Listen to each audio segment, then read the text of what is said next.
একটি ম্যাগনেসিয়াম ফিতা নিয়েছি, অর্থাৎ ম্যাগনেসিয়াম নিয়েছি।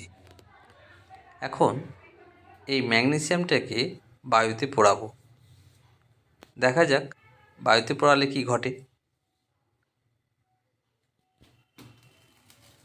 দেখতে পাচ্ছি অতিরিক্ত তাপ উৎপন্ন হয়েছে, যার ফলে সাদা আলো সৃষ্টি হচ্ছে।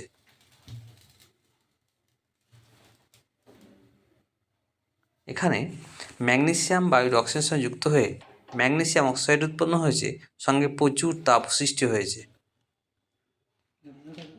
এটি এক্সোথার্মিক রিয়াকশন এবং পুড়ে যে ছাই উৎপন্ন হয়েছে সেটা সাদা রঙের। এই সাদা রঙের যে ছাইটি উৎপন্ন হয়েছে এটা পাউডার টাইপের একটা পদার্থ। এটি হচ্ছে ম্যাগনেসিয়াম অক্সাইড।